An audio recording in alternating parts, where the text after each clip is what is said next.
Question number 1 है Libre office Calc में full screen की शॉर्टकट की क्या होती है। यानी लिब्रे ऑफिस कैल्क में जो फुल स्क्रीन की शॉर्टकट की होती है वो क्या होती है। एक कह रहा है CTRL प्लस शिफ्ट प्लस आई, यानी CTRL का मतलब हो गया कंट्रोल, ठीक है, कंट्रोल प्लस शिफ्ट प्लस आई। नंबर 2 है CTRL प्लस शिफ्ट प्लस जे, और नंबर 3 है शिफ्ट प्लस F7, और चौथा कह रहा है नॉन, यानी कि इसमें इनमें से कोई नहीं, ठीक है। तो इसमें जो राइट आंसर होगा वो कंट्रोल शिफ्ट प्लस जे होगा। हाँ, 2 इज राइट आंसर, ठीक है। नेक्स्ट क्वेश्चन है, क्वेश्चन नंबर 2 है डिजी लॉकर, जिसे हम डिजिटल लॉकर के नाम से जानते हैं। डिजी लॉकर लॉन्च किया गया, यानी कि कब लॉन्च किया गया।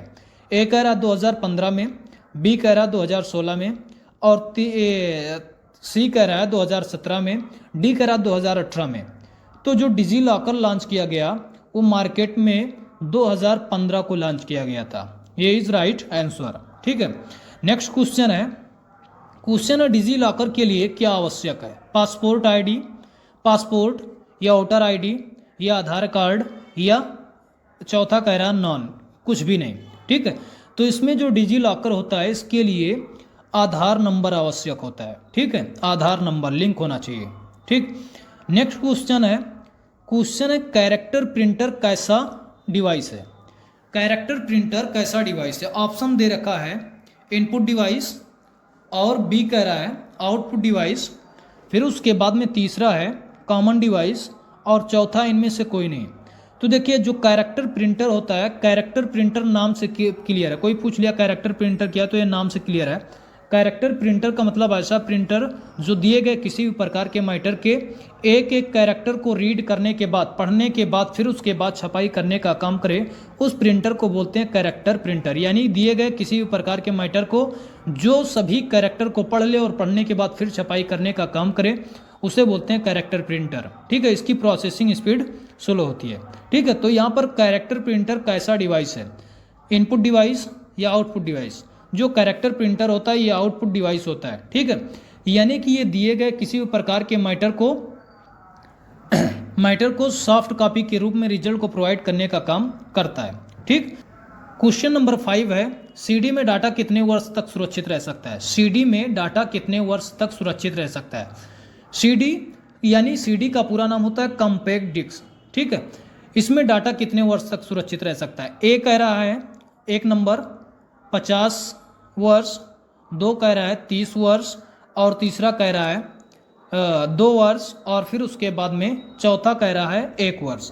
तो इसमें जो सीडी में डाटा सुरक्षित रह सकता है वो 30 वर्षों तक रहता है। कितना? 30 वर्ष, ठीक है। लेकिन इसमें प्रॉब्लम क्या होता है कि सीडी में स्क्रैच की प्रॉब्लम ज़्यादातर होती है। हाँ, और जब सीडी में किसी भी प्रकार का स्क्रैच आता है, फिर उसके बाद में चाहे 1 दिन का नया सीडी हो या 2 दिन का हो, 3 दिन का हो, वहाँ पर भी डाटा डिलीट होने का या डाटा इरेज होने का चांस बढ़ जाता है, ठीक है।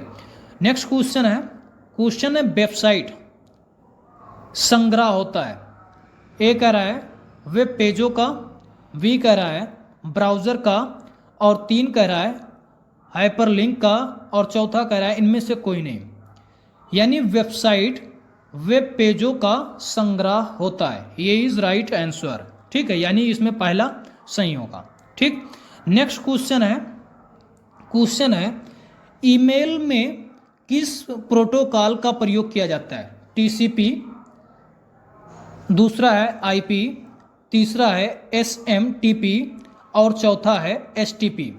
तो देखिए ईमेल में जो प्रोटोकॉल का प्रयोग किया जाता है वो होता है SMTP, वो होगा SMTP। क्वेश्चन में ये भी पूछा जाता है एग्जाम में कि SMTP का फुल फॉर्म क्या होता है। SMTP का फुल फॉर्म होता है simple mail transfer protocol, simple mail transfer protocol. Next question है किसी भी शैक्षणिक संस्था को दर्शाने के लिए निम्न में से कौन सा डोमेन नेम प्रयुक्त होता है। हाँ, वो ORG या MIL या EDU या नॉन। तो देखिए शैक्षणिक संस्थान पर दर्शाने के लिए जिस डोमेन का प्रयोग किया जाता है वो होता है EDU। यानी कि इसमें जो तीसरा विकल्प है वो तीसरा सही होगा। ठीक है।